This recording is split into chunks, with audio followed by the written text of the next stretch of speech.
What is going on, everyone? It's your boy Kuhl. Happy Thanksgiving to all my American viewers and welcome back to another video. And in today's video, we're going to be taking a look at how to make a beat like Russ Millions. And for my American viewers again, you guys may not know who Russ Millions is because he's a rapper from the UK and he's one of the biggest, if not the biggest, drill rapper in the UK right now, coming off a huge #1 hit, Body, with Tion Wayne.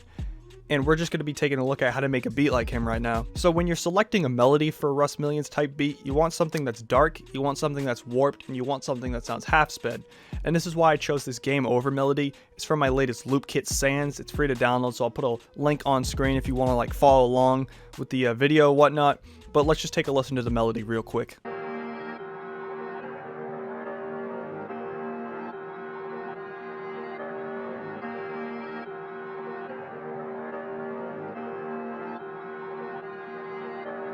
So I think that met the criteria that I listed out before, and I'm just going to chop off the end here. There we go. Full disclaimer though, I did already make this beat and record this tutorial before, but the audio broke and there was just no sound, so I am going to be using the same beat that I made in that, but I'll just be more of an expert in explaining it to you guys. One thing you may notice is the loop says 140 BPM, but I've sped it up a little bit, and I just thought it would be cool to make it sound a little more warped by time stretching it. Alright, so the first thing we're going to take a look at how to do is the hat, but in this case, and in the case of most of Russ's beats, he likes to use a rim. So instead of using a hat like you might for like a normal drill beat, try using a rim. I grabbed this sound, it's called the rimmer snare, and I actually time stretched it a little bit and sort of messed with the envelope here, so it sounds something like this. So you'll notice, right, it sounds a little less busy than your normal drill pattern. That's something that would sound like this. And something that I noticed in a lot of his songs and his beat selection is he likes beats that are missing these two rims right here.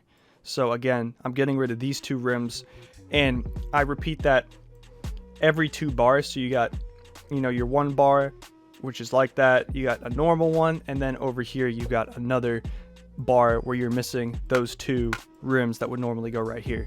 And that just repeats for 8 bars when I do a little bit of added rolls at the end here. The next thing we're going to move on to is the snare. Something about Russ's snares is they're not really that big, they're not really that punchy. They just sort of kind of fill the space where either your listener expects a snare, but it's not super big or anything. So I chose this snare here, the Roblox snare. It sounds kind of nice and light and airy, but it fills the void of the snare. Not doing anything crazy with this snare, just in the normal spots here, and it's just repeating that for 8 bars. Next thing I did is the 808. I kept this 808 pattern relatively tame until we get to the end here. Got a lot of slides going on, but still relatively tame in the grand scheme of things. Just keeping it in key and following the melody. Something you can do to make your beats more interesting is switching up the 808 pattern, and that's what I did here. When I show you guys the beat at the end, I will play both 808 patterns so you'll be able to hear them. Alright, so the next thing I added was the kick. I got this kick here, the Fabo prop kick. And what I did is I actually pitched this down. This is a tip that you can do to, you know, make your kicks hit harder in the mix if it's not sounding good, you know, up in the normal spot that it comes in. In terms of mixing my kick in 808, I got sort of normal side chaining here. I side chained the kick to 808, so when the kick hits, the 808 will duck out, and that way the kick is able to hit. I have a tutorial where I mention side chaining, so if you want to learn more about that, click the link on the screen or at the top corner right now, and you can go learn more about that. I also have this EQ and the soft clipper, which make the kick sound harder. The last thing I got is this sort of perk loop here, and when I say perk, I mean percussion, and that consists of this snare here, and this axle snare here, and I like using this snare, especially for transitions. With that out of the way, we can start arranging the beat. Alright, so I'm gonna drag this section back here that we got right now, and I'm gonna just add in the melody here. I have the second instance of the melody where it's just pitched down an octave, so that'll be a nice addition so we can add it in before it drops. So when the chorus comes in, we just playing everything, and then we switch the 808 pattern in the second half. This is the more crazy 808 pattern, and this is the sort of more normal one. To introduce the chorus, I have this riser here, this one right here, and that just helps transition from the intro to the chorus. In terms of arranging the verse, I got my verse in this beat outlined here in the red. And what I like to do when I start my verses is I cut out a lot of the bass and stuff, and then I bring it back in, you know, just to sort of signify that we're moving on to a new section.